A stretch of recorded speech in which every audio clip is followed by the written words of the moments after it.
good? It's your boy TravTheRealist, and this is part 3, episode 11 and 12. I got my boy Brandon here with me. You know how to bring him in because we always have some good conversations, man. So how you doing, B? What's going on, man? How you doing? I'm doing good, man. How life out in Jersey? Life is life. All right. You sound And depressed. I'll be lying if I told you it's always good. No, you're right. I think we all going through a little something right now. But I was going to ask you, we was just talking about a little earlier about, you starting to watch the football again, different things like that. Do your son play football at all? My oldest son was playing football, actually, and he just quit about a month ago. Why he quit for? I don't know. So I think that it might be a little too hard for him. He's like perfectionist almost, and he can't take it when stuff's not going his way, it seems like. The program that he was in, the coaches was like kind of old school. So it was a lot of running. You get a water break. When I say you get a water break, all that type stuff. And I think it's kind of just making him wig out a little bit. He's getting nervous. He been wanting to quit, and I told him, like, yo, you started it. You got to finish it. You can't start something and not finish it. We had that whole conversation. So I told him he had to finish it out. And then we had went on vacation, and we missed like a week, I think. We got back. He's kind of asking about it the whole time. Like, yo, dude, we had this conversation already, But if you want to quit, that's on you. You got to be a man. You go tell your coach you quit, and I'm not doing it for you. He was like, no, Daddy, I don't want to do it. I don't want to tell the coach. I'm like, all right, then what you trying to get me to bail you out for? If you really want to do it, you go be a man. You man up, you tell the coach. So he didn't do it. And like the following week, he had a scrimmage against Florence. And I went to work, and he's kind of asking about the scrimmage all day. And fucking after work, I'm like, yo, come on, we gotta go. We start driving up there. He still asks me questions. We get to the field. My boy had a fucking panic attack. Oh, shit, man. He in the car crying. He hyperventilating. Talking about he don't know his chest hurt, all this other stuff. So I'm like, all right, man. So to me, it was, it's not worth him feeling like that or super anxious over a sport. So I'm like, all right, man, I guess we'll wrap it up then. How did that affect you? How did it affect me? It's a great question. I don't know, to be transparent. Initially, I'm like, damn, man, my young boy quit. You know what I mean? Like, you know me, so that's why I'm asking like that. Yeah. I'm kind of like, damn, yo, what's up? Like, what am I doing wrong to make him not want to see stuff through? And I'm kind of questioning myself and my parenting and what I could do better to kind of, make him specifically for the situation be able to work through stuff. But as some days passed, I kind of thought about it and processed it a little bit, and I'm like, all right, just because he quit doesn't mean he's a quitter officially. You know what I mean? Like, first I'm like, yo, man, I ain't raising no quitters. Like, you do something, you gotta do it. That's it. That's all. Now, as I process it, it's more like he's still young. He's a kid. He's growing. I think I might have heard James say it on your podcast, and I've been saying it for years. Like, we take our X amount of years of experience and try to drop it on whomever it is we talking to. I've been coaching for like 6 or 7 years now. I'm coming on with 10 years coaching. I've been coaching since 2017, so I'm like, 8 years in? Mm-hmm. But, I take all my years of football experience and I try to put it on the kids. And I do the same thing with my children. I coach for everybody that don't know. I coach at the high school level. And I take all my years of experience from youth through high school to college and post-college, just kind of knowing the game and understanding it. And I try to drop it on all the kids and the high school kids. And I do the same thing with my kids. I take all my life experience and all this other stuff that I gained over, my 32 years on the earth. I try to drop it on them. So as I started to process that, I'm like, he might come back, he might not. I really don't care if he plays football or not. It's more of the quitting aspect of it for me. So that's what kind of threw me off a little bit. We was talking before. You said you didn't even know whether you wanted him to play football or not. We was talking about that. Right. That's why. Right. So that's why I really I'm not like, oh, you got to play football. A part of me wants him to play, because I know how good he could be and I know what I could teach him. But the other part of me is like, yeah, nah, because I understand from my experience. Again, I could be scarred from my experience playing football, but you put so much time and effort into it, and you know we don't reap the ultimate benefit, which would be going to the league. That shit sucks, man. And for me, I was in a bad place, and I didn't know nothing else besides football. All I knew was football. So you know, you go to school, you play football. You go to college, you play football. If you don't have nobody teaching you about life outside of football, that's all you know, and that's all I knew. So I don't want my son to grow up and have that same experience.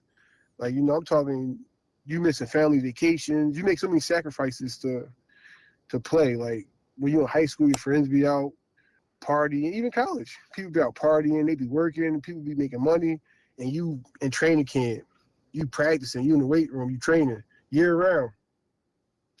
So I kind of really want, I don't want any of my sons or my kids to have that experience.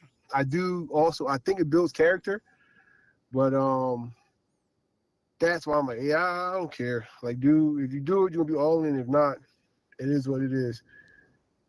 So it's interesting you say that because my dad, he was a hooper growing up. He was, I don't know whether he was good. He told me he was good. His friend told me that he was good, so I'm assuming he's good. When I was a kid growing up, my dad put me in basketball, and I felt like I had to do it for him. But I had like anxiety because I was like, "Am I going to be as good as my dad? Like, am I going to impress him?" And I felt like I was playing more so for my dad than for myself. And I think like around seventh grade. No, not eighth, no, it was sixth grade. I think I came to JFK real late for a sign up. So they put me like with the 16 and 17-year-olds. And these motherfuckers was Cool. beating my shit in. They were fucking me up, B. Like they was beating my yo. It was not fun. And then one day I just stopped going, and my dad was just like, "So, like, what's going on with basketball?" And I kind of lied. I was like, "Hey, like, I made like some type of lie up." And he told me, he was like, "I already knew you wasn't into it, but he was like, I wasn't going to really force you to do something you didn't want to do." And growing up, I never played football because I was like one of those kids that did the opposite of what some people told me to do. Like my parents would be like, "Oh, you're big, you should play football." I'm like, "No, I don't want to do that shit." Not until I met you and you kind of like, pushed me towards that direction. So you're right. Your son might not be your son's not a quitter. He might just haven't found the avenue where he wants to sell at. You know what I'm saying? So he's still young. So when I Right. when I hear that story, it kind of reminds me of myself where it's just like sometimes when you have a parent who excels at something, you feel like you can never kind of reach that. Some people do. Some people be like, "Hey, I want to like supersede my parent," and some other people be like, "You know what? Like this is like too much pressure on me." And I think your son probably know how serious you take it. He just don't want to disappoint you. And I think that's a great point. And I also process that as well. I got a buddy I work with, and you know, I got a bunch of siblings. I have what, 10 siblings? I have two brothers that's older than me, three sisters who's older than me. And my buddy I work with is the oldest out of like his five siblings, I think. Mm-hmm. And you know, he was talking to me about being the oldest and like the pressures and all the other stuff that comes with being the oldest. And my son is the oldest. So I can connect with him on certain areas from his experiences because my experience is completely different. I had brothers that I was fighting. I was fighting my sisters. I was fighting almost everybody. I was fighting my cousins. So I was an aggressive kid. My son's not aggressive. So that might, you know, kind of tie into the reason why he don't like football. Or right now, anyway, who knows, it might change. But that might tie into it. I was aggressive. I always like hitting. From the day I first started playing football, I always liked the contact aspect, running into people and all that good stuff. And I don't think my son liked it too much.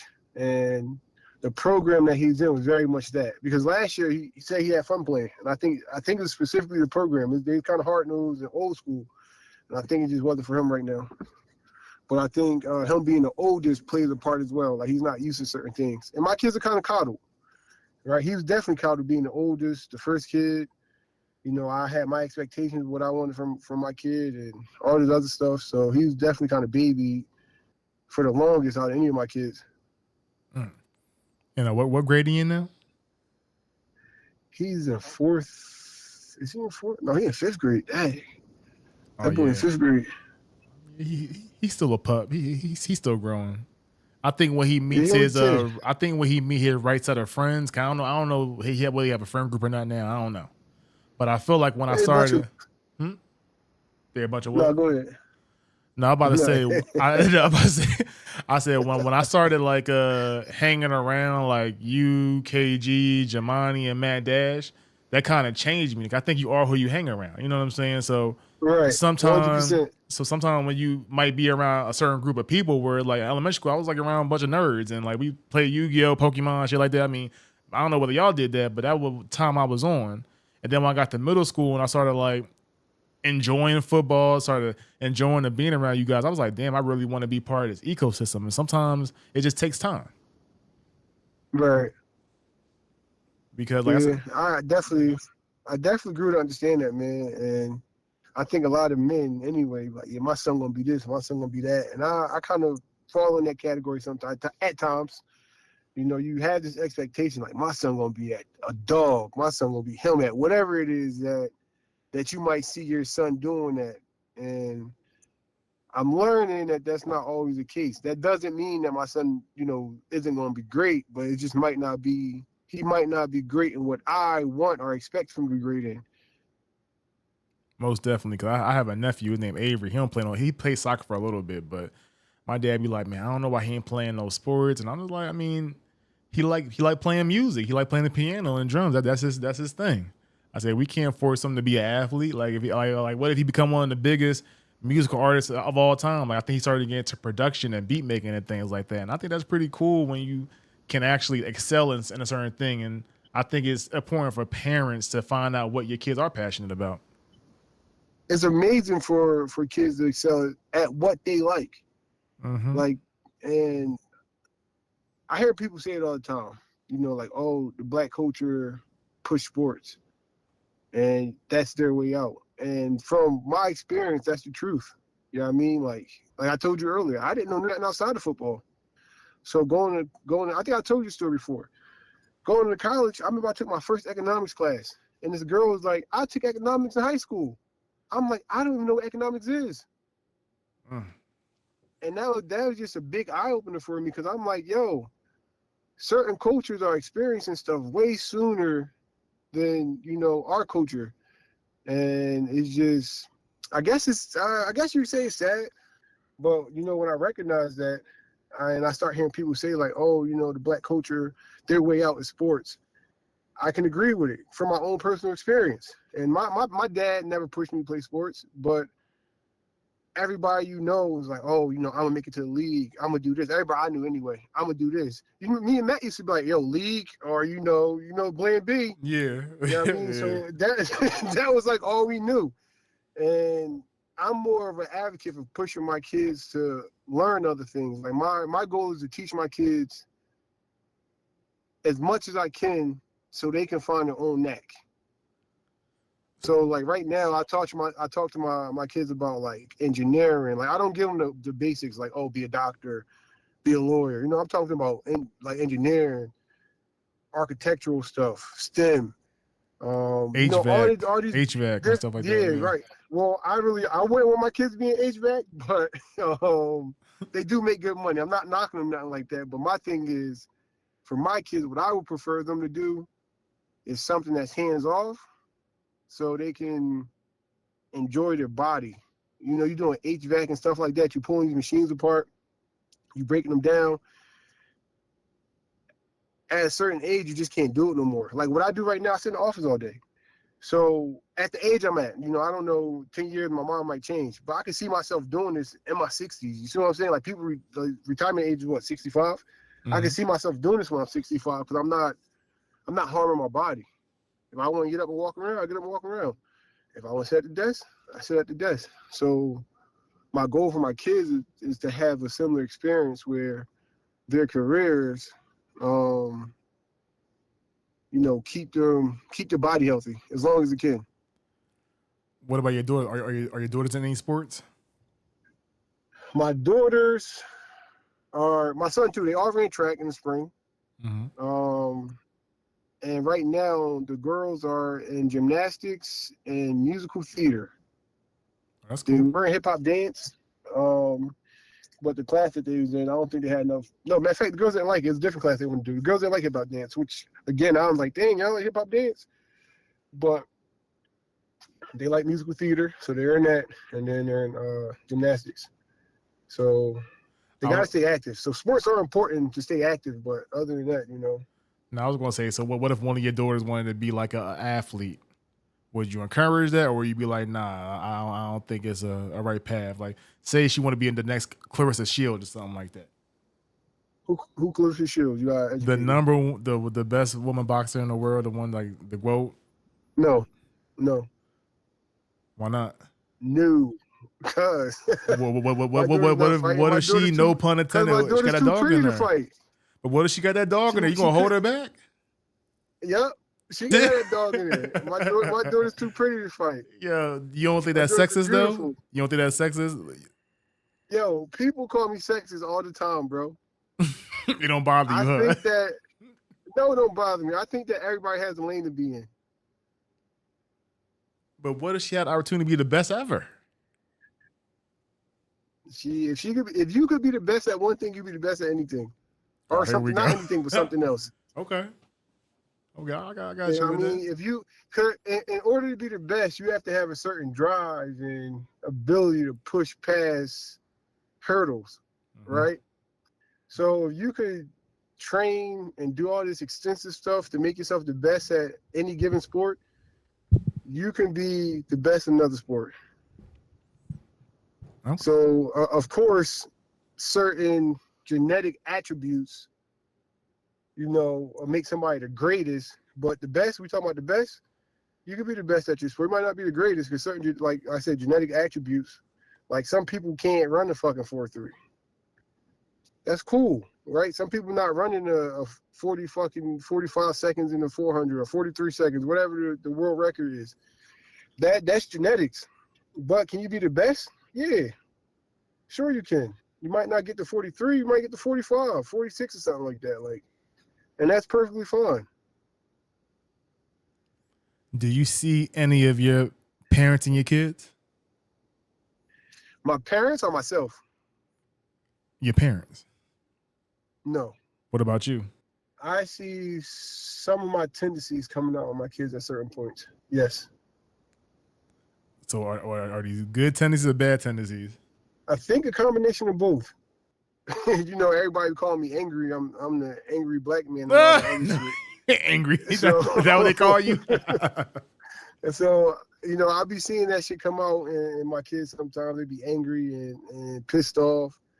And I don't think nothing wrong with it. I think that if you learn how to channel your anger, it turns into some sort of motivation. I try to teach my kids to channel their anger, but of course they're kids, so they don't know how to channel it. And I'm not a fucking psychiatrist, so I'm learning as they're learning to try to teach them how to channel it. For me, I channel mine through football. I channel my anger through football. And my kids, I don't know, sometimes they just lose it. If you walk in my house, you hear people screaming all the time. You hear me screaming. You hear the kids screaming. I mean, down to the baby who's one. So I definitely see that come out with my kids. I think my daughter, my second oldest, she's very competitive. My son was competitive. I don't know, man. This parent stuff, you have your ups and downs. Like you start to learn stuff. You think you see something, you don't see it. So I did see that my son was competitive at a point, and it seemed like it dropped off. I don't know if it come back. Like they say hormones and their ages and all this other stuff, makes a difference in how they act and their personalities. So he's 10 right now. He's in his preteen, so he can hit all them hormones. So I don't really know what to expect. But I did see him be competitive at a certain point. My youngest daughter is kind of, I want to say she's witty. And she'll like talk her way out of something. Or she'll try to anyway. Like she'll try to outsmart me. I'm like, Corey, you can't outsmart me. So I think she kind of get that from me a little bit too. That's hilarious because like my sister, she be telling me that, she has like a 2-year-old, but she pretty much saying that she's seeing certain thing where she's like, oh, I think this karma because like what her kid doing or I guess she did it with my mom, X, Y, and Z. And I'm just like, I wonder does it come back around to you? Or if it's all in your head. I think it do, man. Certain things. I think certain things definitely come back around. Like, I don't know about you, but when I was a kid around my son's age, I would tell a dumbass lie. And now I'll be catching my son say dumbass lies. I'm like, yo, bro, you lying, son. And he was like, no, I'm not. Like, yo, but then it gets to a point, because first I want to laugh, but now I'm getting offended now because like, yo, stop lying to me. Don't lie to you. You shouldn't lie to nobody to start with, but definitely don't lie to your parents. Yeah, you sound like my dad. Damn, that's how my dad was. I was a habitual liar till about age 13. I was lying like shit until Yeah, 13. dumbass lies, And my yo. dad would just be Yo, I like, remember what? yo, why are you lying for? I know you tell I'm like, I think as a kid, you really do think you can outsmart your parents. Cause I mean, no offense to my dad, I would get caught probably like 2 out of 5 times. So those 3 times I got away with it, I'm like, all right, I could probably go off of that. But those 2 times you get caught up, you be like, damn, like why the hell did I say that? Or why the hell did I bring this up? So you did. But you want to know what's crazy? What's crazy? It's possible you didn't get away with it. Maybe your parents just didn't want to address it. I never thought of it like that. Because when you become a parent, you start seeing certain traits, and you see sometimes you're like, yo, I don't feel like addressing it. I don't feel like arguing with them. I don't feel like beating them. Whatever it is. You know what I mean? Sometimes you gauge the severity of something. You be like, yo, I'm not even gonna say no. I'm just gonna let that one slide. So I don't think my kids get away, because sometimes they do stuff and I notice, and if it's a lie and it's something that's stupid or something like that, and I don't think it's worth addressing, depending on my mood, I won't even address it. I'll say the only difference is that you still relatively a young parent. Like my dad was old. Like Right. my dad had me at 40. So for me, it was just like when it came to like some technological things, my parents was behind. You know what I'm saying? Like I remember Right. like for a whole year I hit a report card. They ain't know nothing about it. Like for real. Now I'm hearing these kids are getting like y'all get texts, y'all get emails and shit like that. I'm like, yo, if my parents got texts and emails and they were so up to date, like I would have got in so much more trouble. Like I was happy. I'm not saying I was happy. As a kid, I was happy I had older parents because there were certain things I knew I could finesse. But when it came to life, like certain life things, like my dad was very smart when it came to life.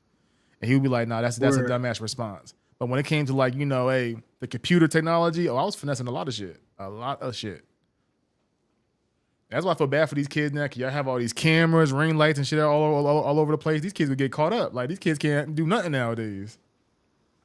Yo, I hate technology, bro. Me too, but we need it. I can't stand technology.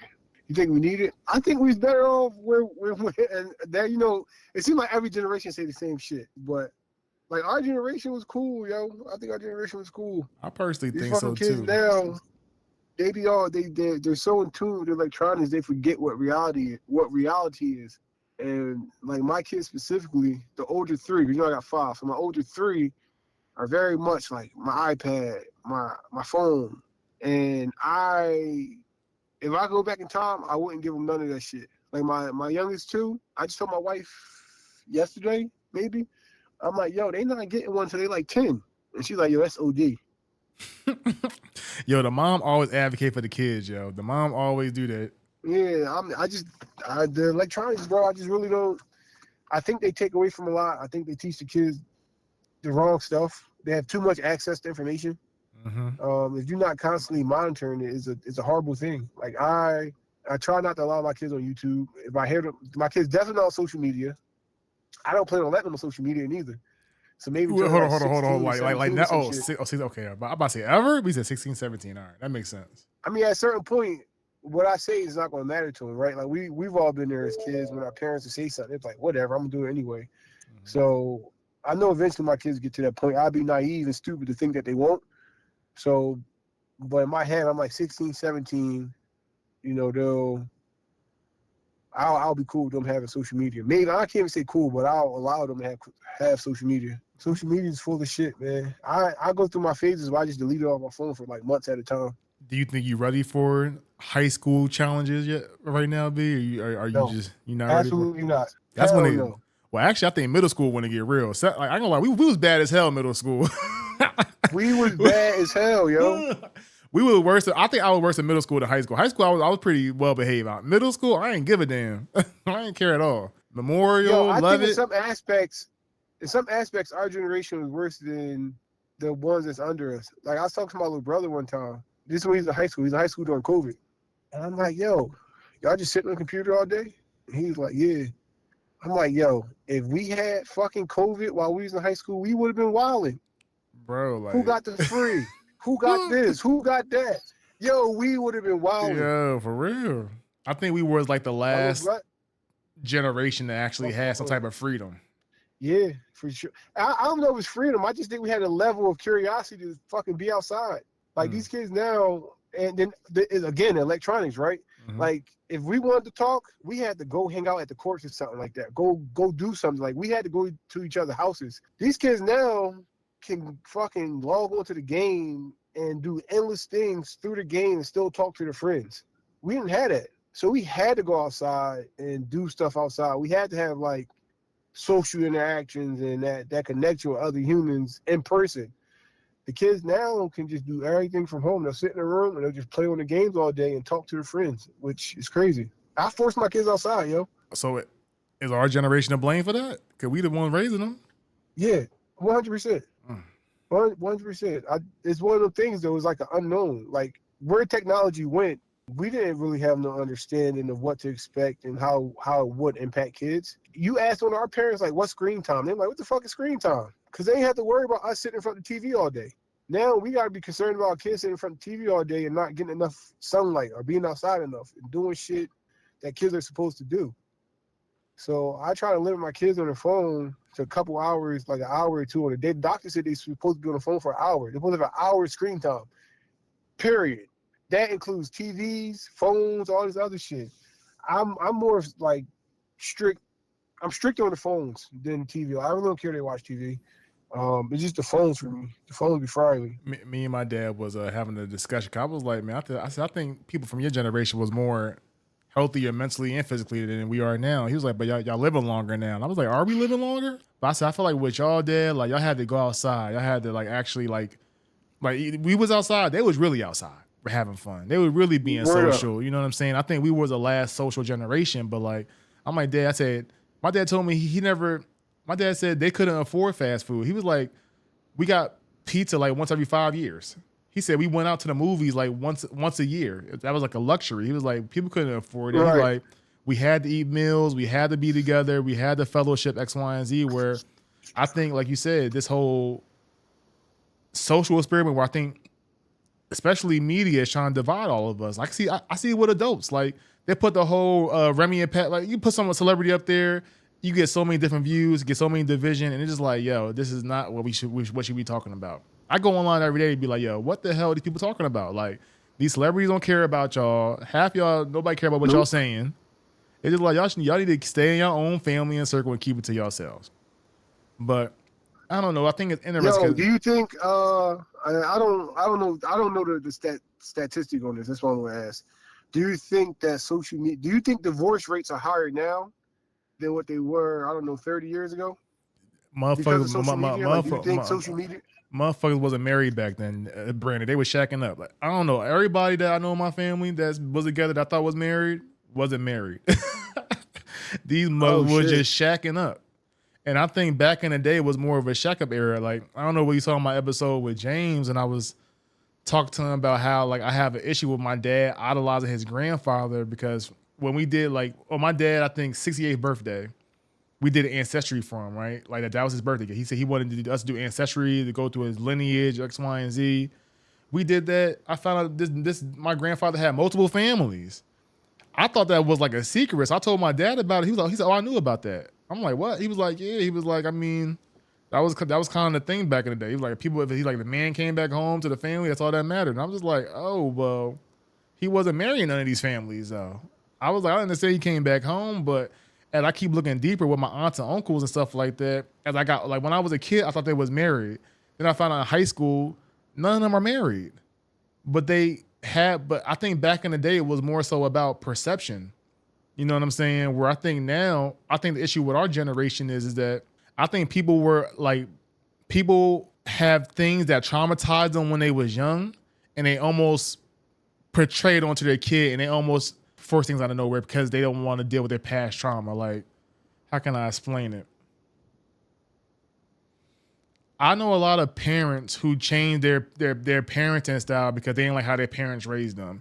And when I talk to them about how their parents raised them, to me, it sounds very normal. Like, okay, your parents ain't let you do X, Y, and Z. All right, you got beat every now and then, but did you deserve that? I'm not saying like ask them you don't deserve, but like I got a lot of ass as a kid, and I grew up pretty okay. I don't blame my parents for how I was raised. And me talking to my siblings who have kids, I don't have kids.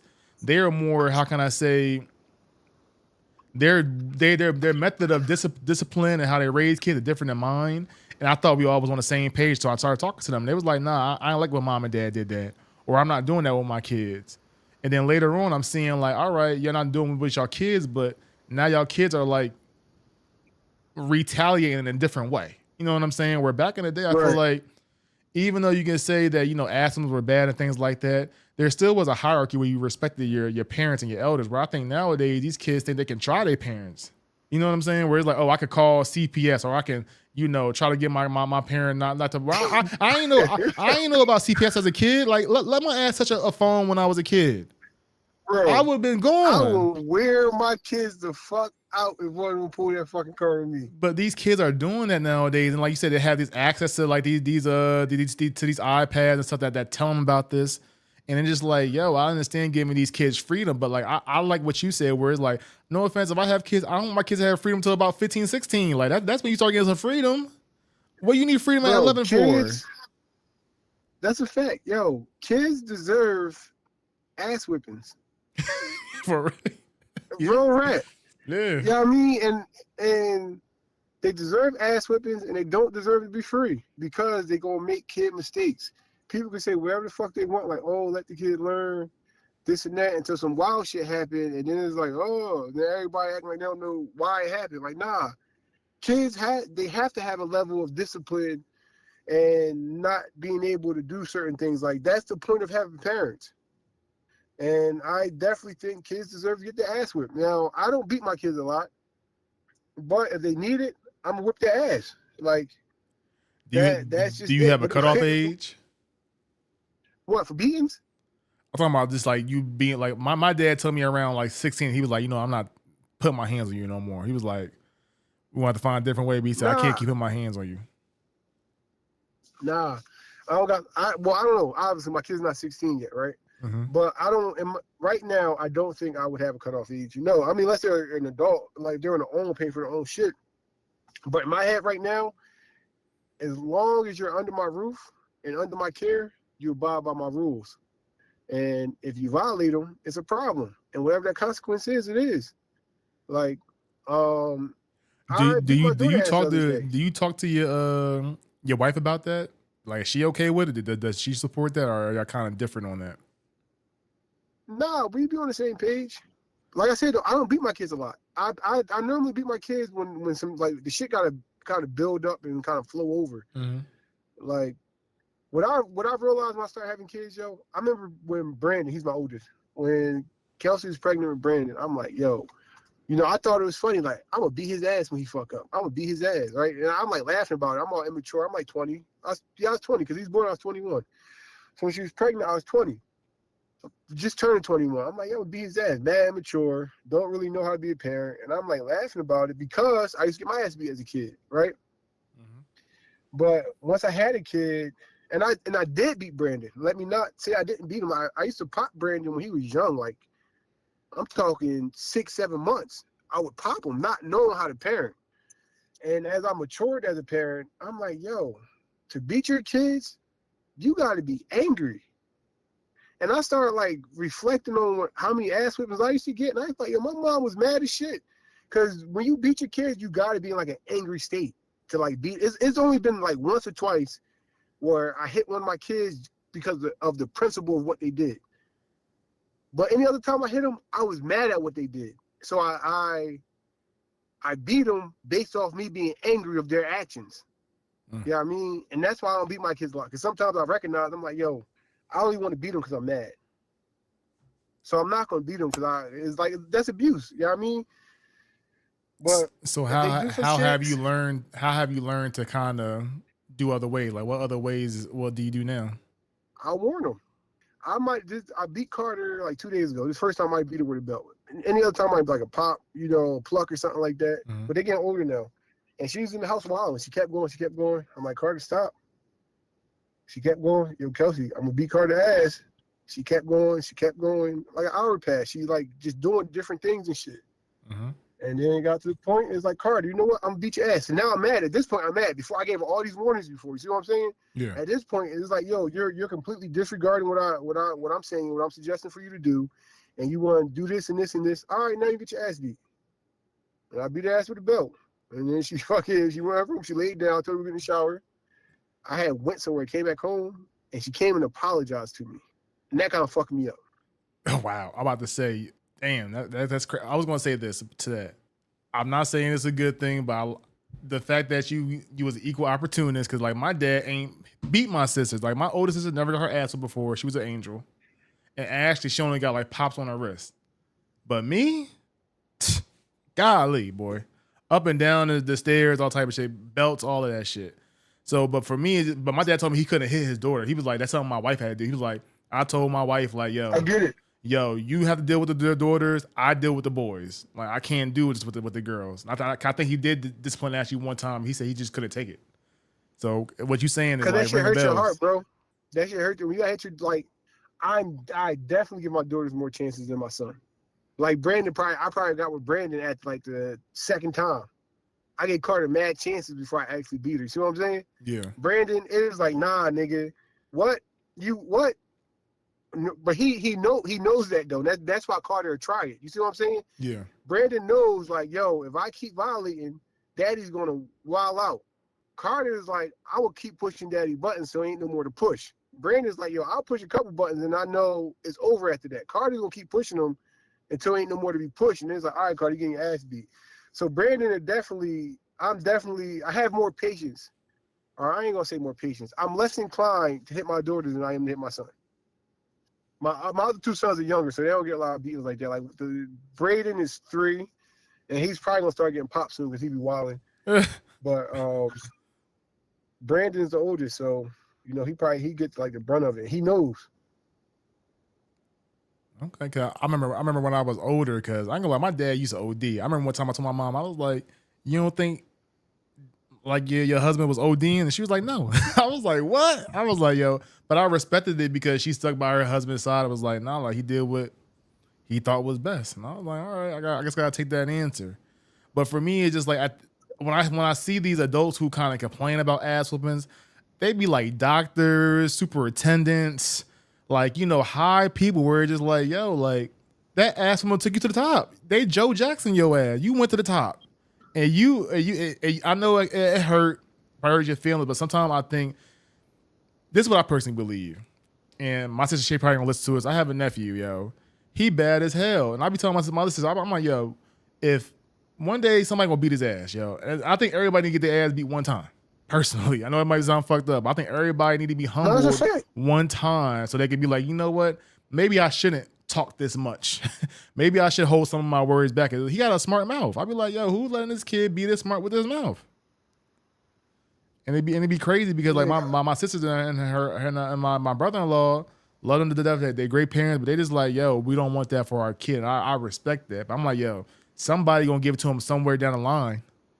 Like I'd rather get in front of it before that happens, because I don't want another person to maybe not know when to stop or go overboard with my child. Where it's just like I like as a parent, when like, all right, this is enough.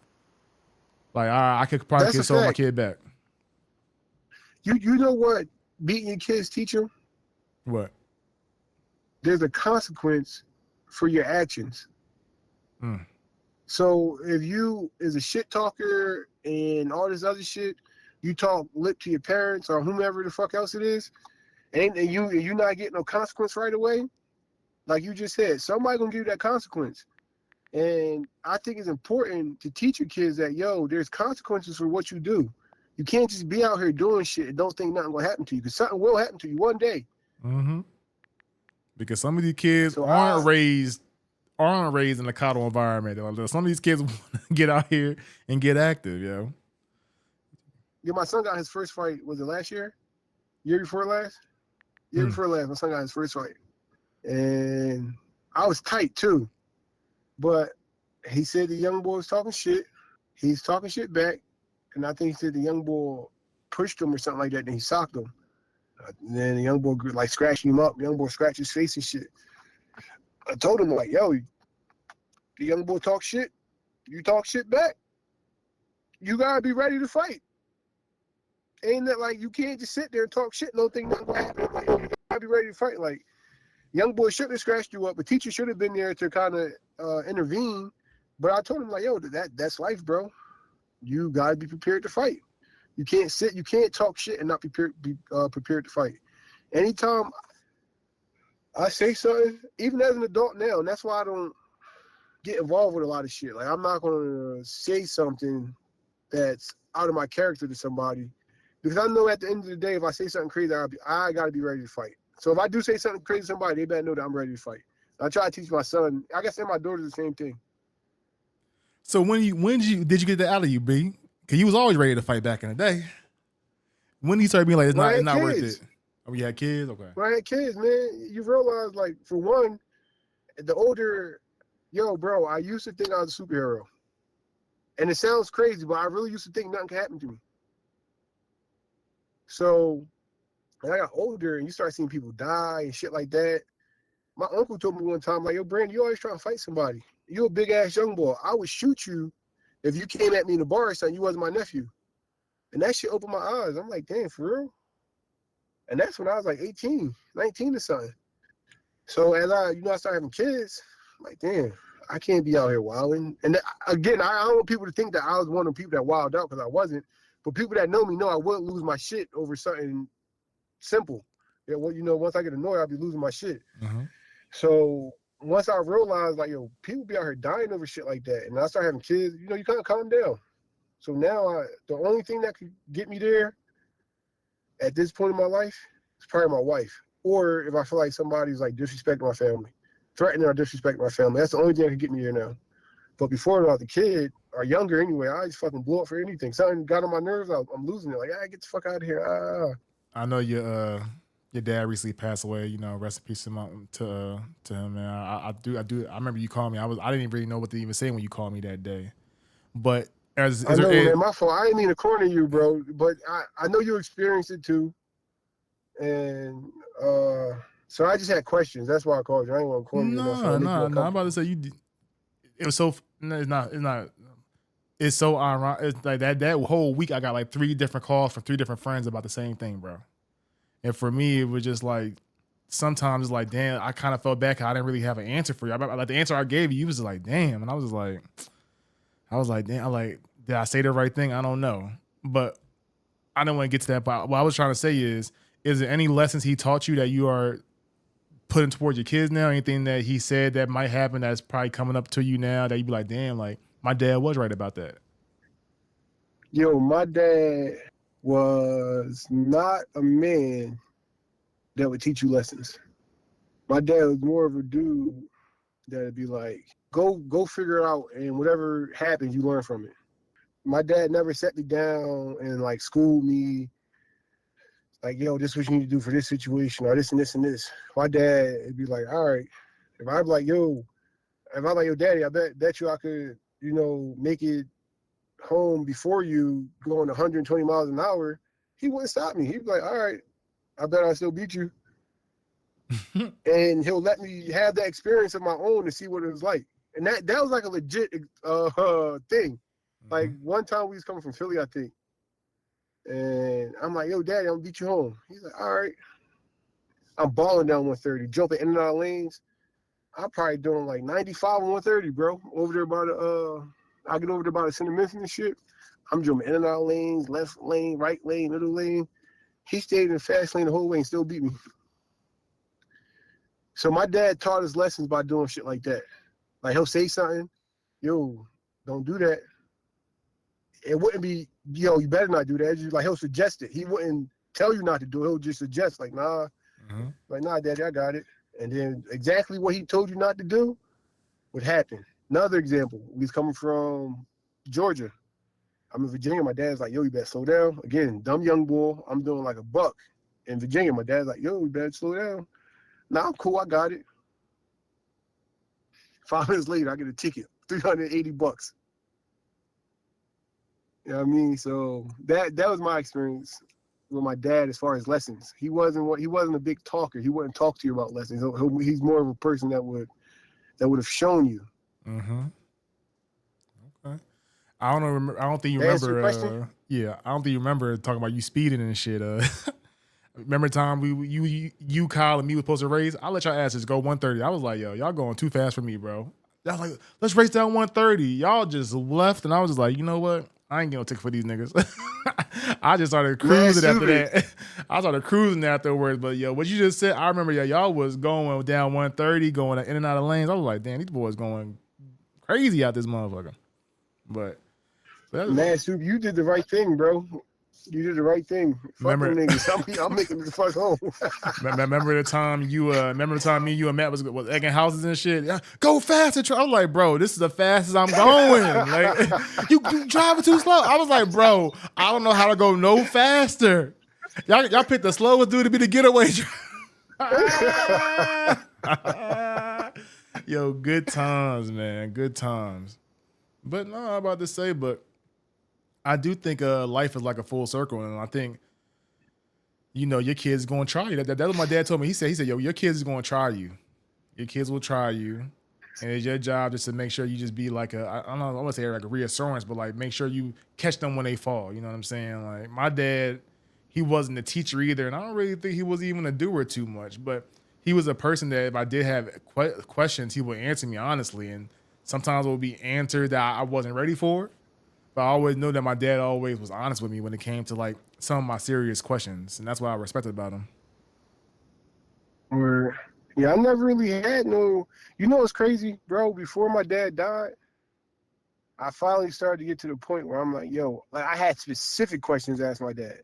It wasn't just like random questions because I never really had questions to ask my dad because my dad was so nonchalant. He'll just be like, yeah, all right, yeah, go figure it out. All right, it's cool. Like that, those would be his responses and shit. Like, all right, it's cool. Don't worry about it. But a couple of weeks or whatever before he passed, I start having legitimate questions about like fatherhood, about being a husband, all that type shit.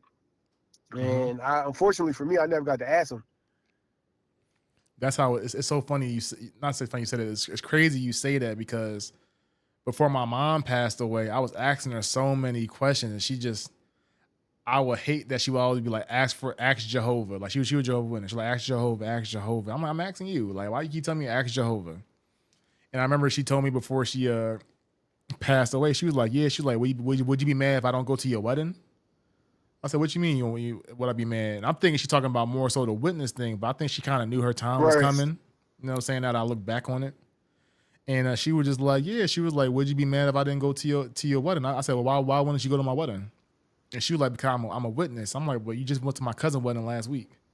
What do you mean? So you want to go to my cousin's wedding and not my wedding? And she was just like, well, I'm trying to get right with the Lord and things like that. And I was like, Mom, I said, what if you do all that and don't make it to where you're going to? I said, what if you don't make it to heaven or paradise or see the Lord? And she was Then just you told like, your mom that? yeah, I told her that. And she was just like, well, I would just be upset that I wasn't good enough for my Lord Jehovah. And for some reason that, I don't want to say the word pissed me off so much, but it really got me mad because I was just like, dang, like you're not even thinking about your family. But when I found out she had dementia and things like that, I found out I was asking questions to somebody who couldn't give me the answers at that point. Like she wasn't mentally Damn. capable of doing it, right? But Right. you don't know that until after the fact.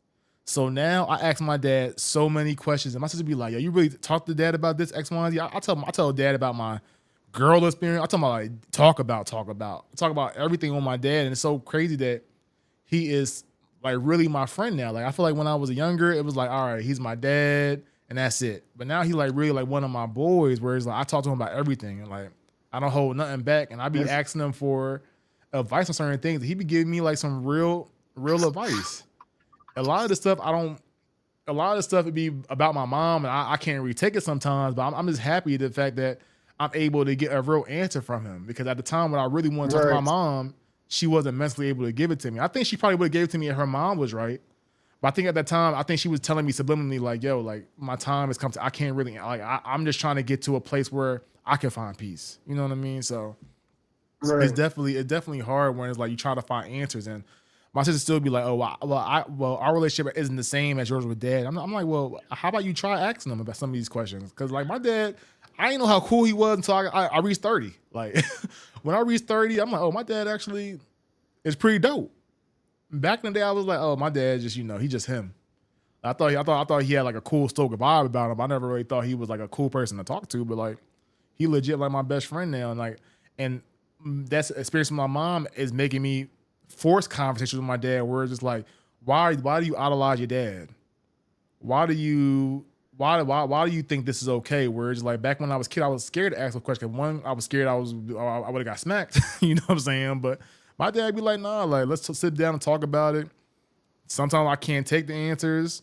He don't know that, but I know if I say it, he probably won't talk to me no more about it. But like I just respect the fact Right. that he talks to me about it. You know what I'm saying? So that's something that it's serious. Where it's like if you do have a relative around with their mind still intact, like it's important to talk to them to see what their mind's at, what they would do at your age. Cause like it's funny, it's crazy how things stay the same. Cause like a lot of things I go through right now in my 30s my dad had went through the same thing. And it's like, damn, like it's history repeat. I don't want to say repeating itself, but it's just like it's crazy how much alike we are that me and my dad is, and I never knew that.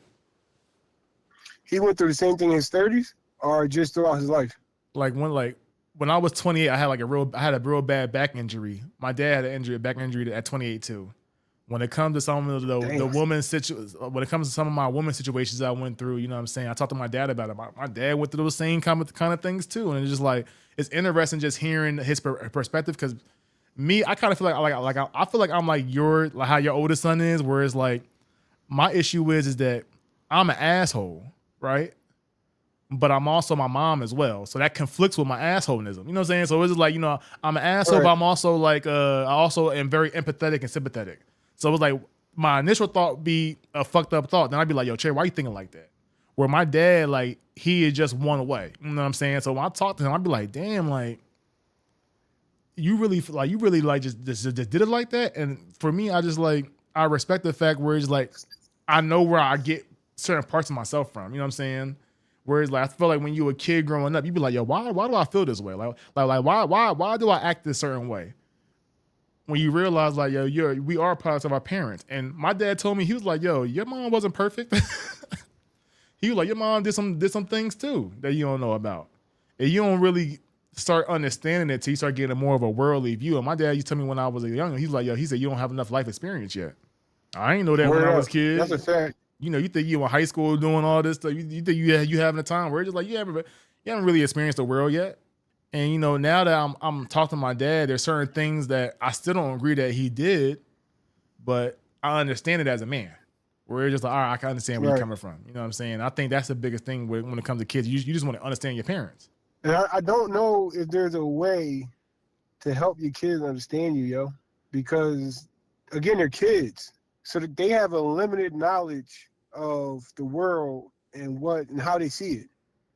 So some things they just won't understand until they get older. So they have certain experiences. So you could talk to your kids until you blue in the face.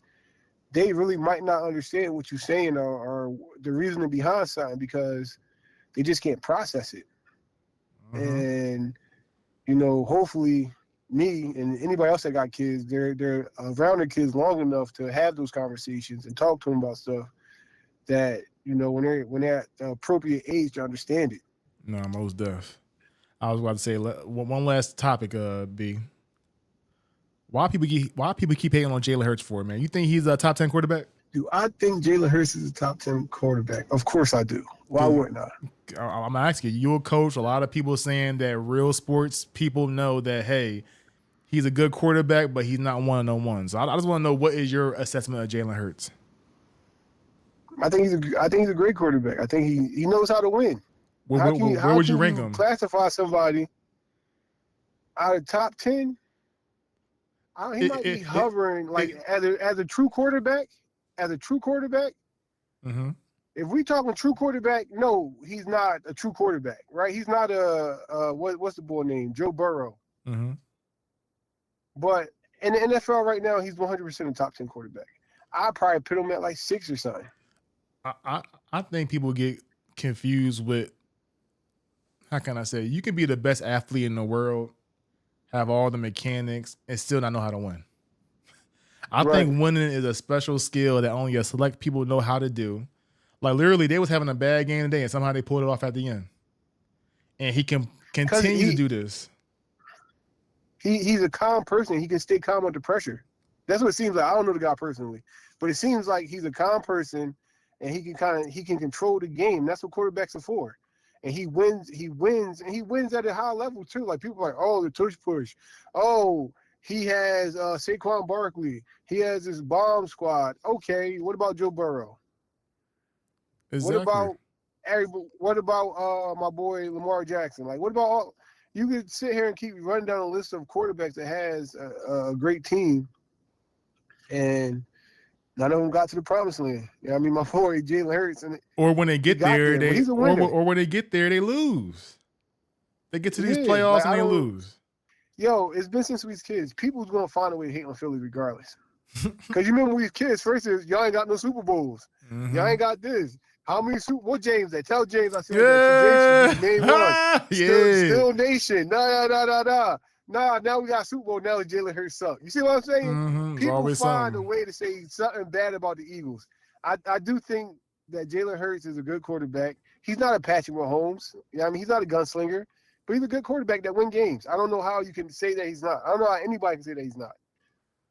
And So especially if like you when Cam Newton got on there, that's what I was gonna say. I said, especially if you an athlete. That's my issue with Cam. Like Cam Newton, you an athlete, you know. Let me ask you a question then. If you had to pick a team, who you pick out of Cam Newton and Jalen Hurts? take In Cam a Newton. prime. Take Cam Newton. Oh, for real? Why? Just because of Bro, my I've been body size and no, Cam Newton, he was a more explosive quarterback. I'm talking from his legs and everything. Like he's a more explosive quarterback. but So yeah, I would take him. what's more important though, being the physical or the mental in the game? The mental for quarterback. For anybody. Matter of fact, scratch that for not even the quarterback, for anybody. Mental is the most important part. So you think Cam has a better mental than Jalen Hurts? No, because I think Jalen Hurts is calm and he's able to continue to be who he is no matter the circumstance in the game. The reason I would take Cam Newton is because I'm an unorthodox type of person. Like I always go against what everybody else would do. So, and I always go for athletes. Like Cam's a better athlete. He's more athletic than Jalen Hurts. Do you think we talking about prime Cam now? If you put him in on all those years that the Eagles won championships, you think he will still be able to take it to a championship? Yeah, he took the Panthers. Why wouldn't he be able to Not take the taking, Eagles? my bad. Win a championship. Prime Cam on the Eagles roster, on the current Eagles roster, will he be able to win a championship? No. Cam Newton prime version of himself on the teams on the years that the Eagles did win. I'm saying like the years that we did win. If you take Jalen Hurts out and put Cam Newton in there, do you think it will still be a Super Bowl season? Yeah. Okay. Yeah. Okay. You talking about the years that we won the Super Bowl. So you talking about 2017 and Yeah. last year. So you think Cam will be able to Yeah. beat Patrick Mahomes when they go head up with each other? You think he can outdo Patrick Mahomes in those moments? I hate when people do this, bro. I hate when people say, I'm just asking. can a quarterback... No, hear me out, though. I hate when people say, can a quarterback beat another quarterback? The quarterbacks aren't playing each other. That's true. That's true. But I think it's more so the mental aspect of it all, where it's just like you're going up against somebody where it's like, even though y'all not kept going head up against each other, y'all are competing against each other when it comes to results. Patrick Mahomes give you results. Yeah. So when you know somebody's going to go out there, Cam Prime gave results. Can't nobody take nothing away from Cam in his prime. Okay. Even though he didn't fall on the ball and everything, even though he ain't fall on the ball when he needed to. Yeah, but that's the only thing that anybody can say about Cam in his prime. Other than that, the whole Superman ripping his chest open and all that, like, come on, man, it's Cam Newton. Yo, I was a big fan of Cam. Now, maybe my opinion's a little bit biased too, because I was a huge fan of Cam until recently. It seemed to me anyway. It seemed like he started clout chasing and all that, and I don't know. It just seemed like once people get too involved in the media, I don't know, because I don't know these people, so I don't know if it's like I get to see more of the personality or if it just seemed fake to me. Whatever it is, I normally start to fall back off of how much I like the person. But Cam was a great quarterback. I think Cam would do the same thing under that roster. Like the 2017 Eagles roster was stacked too. Mm-hmm. They won with Nick Foles. Like you can't tell me Cam Newton wouldn't have won. They won with Nick Foles. But come on, bro. Like you said, if Nick Foles was if that you want to quarterback, talk Cam Newton. if you want to talk about if I had a stat sheet in front of me who I would pick between Nick Foles and Cam Newton, yeah, but what Nick Foles did at that day, he was otherworldly that day. I feel like there are certain days where you just have somebody's number. Whether it's timing, whether you step up. Okay, Nick Foles wasn't even playing most of the season. He stepped up out of nowhere and started balling out. Can Cam Newton not get any reps all season to come out of nowhere and win a Super Bowl? I don't know. I just don't know. Because my thing is, that's the case. Why Lamar Jackson not winning nothing right now? He's the go. He's the stat king of everything. Lamar Jackson doesn't have the team. He don't have the receivers. He got Derrick Henry, but the receivers, like he don't have a AJ Brown and Devontae Smith. Yeah, I mean he has what's his name, Goddard, and what's the boy name, Andrew, and Likely's good too. Like he has them, but he don't have those receivers that's going to open the field up.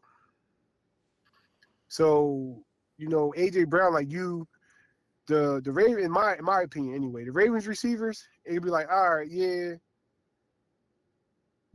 we don't need to game plan for the Ravens receivers. You have to game plan for AJ Brown. You have to. And you have to game plan for Devontae Smith, and they're a tandem. So you have to figure out how you're going to keep the ball out of both these guys' hands. The Ravens receivers, in my opinion, aren't those guys. Like they're decent receivers. They got some speedy guys or whatever. They're not an AJ Brown. They're not Devontae Smith. So I think that's a big difference. So like again, you throw Lamar in the lineup like that, he's going crazy. My last question: you think Shedeur is like that? I don't know, man. I've never been big on college football. I just had a similar conversation with somebody the other day about Shedeur. I think it might have been yesterday. And I was telling them, like, he's been in Deion's system because they say he's struggling with the playbook for the Browns. Mm-hmm. And I'm like, he's been in Deion's systems his whole life. So either he knows the system already or Deion's making the system fit Shedeur. So if he's struggling right now, it's because he's not used to being in a different system. No, I agree with you. I just want to, like I said, I'm still waiting to see till he get a chance to see whether he good or not, because I want to see him go against these real dogs. I was watching Steve Smith the other day talk about Travis Hunter and about his production on as a receiver and things like that. And he was just like, Travis Hunter was a big fish in a small pond. Now he's a big fish in the ocean. Right. So he was just I don't like Stephen A. though. No, I talk about Steve Smith, not Stephen A. Steve Smith. Oh, word. Yeah, so he was like, so he in the ocean now. So he was just like, now he had to see whether he could swim with these fishes. He was like, some of these fishes have been in his waters for a long time. He said, the deeper you go in the water, the bigger the fish they get. The bigger they get, that's a fact. So how he was breaking it down, I was like, I love when they got somebody who know what they're talking about. Who did it? He broke it down so good, man. He broke it down so good. So he was like, I'm not saying that Travis Hunter ain't gonna be a good receiver, but he has to still sharpen his skills. He was like, he said, I don't know what they do in college. He was like, I'm assuming they go practice and maybe train a little bit afterward, but he said, you still gotta go to school. You still gotta do film and all that stuff. He said, in the league, he said, you literally have guys who are training all day, watching film all day. And he was like, it's a different type of dedication when you get to this league. They said Tom Brady watch film all day. They said, you think you watch film for 2 hours? He watching it for 8. Figuring out how he can break you down, your weaknesses. And he was like, he said, if you don't have that sight when you get to the league, he said, it's going to be a rough ride for you.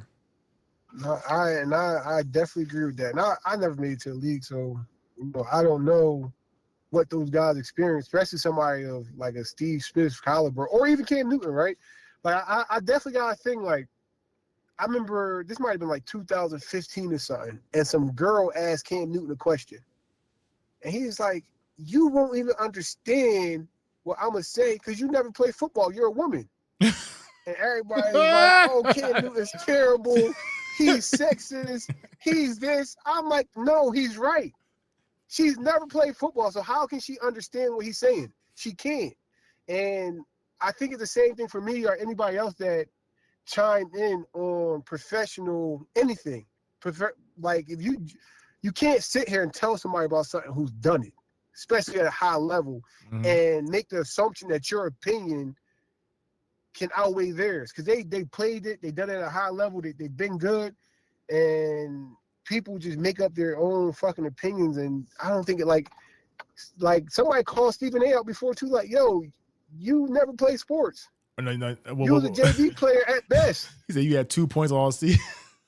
Or was that no? That was what's his name? Yeah, that was I forgot his name. The white dude, Skip Bayless. They called him out too, like, yo. I think it was Richard Sherman. He said, yo, I'm better than you in my sleep. He said something like that, like, yo, you can't even touch me. And I think that stuff is so true. Like, you can't sit here and talk to me about something that you don't understand. Like, I give you a personal experience, bro.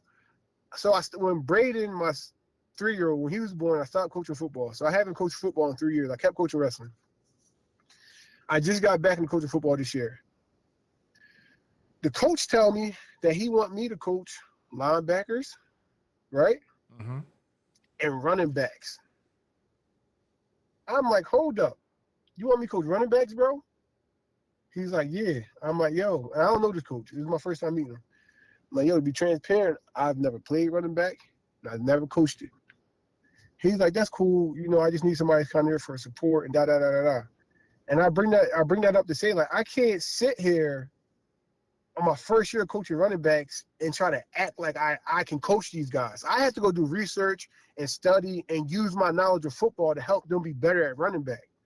I can't sit here and be like, oh, this and that, because it's little small stuff when you play positions that you understand. Like, you'll understand something from that position standpoint that nobody else understands because they never played that position.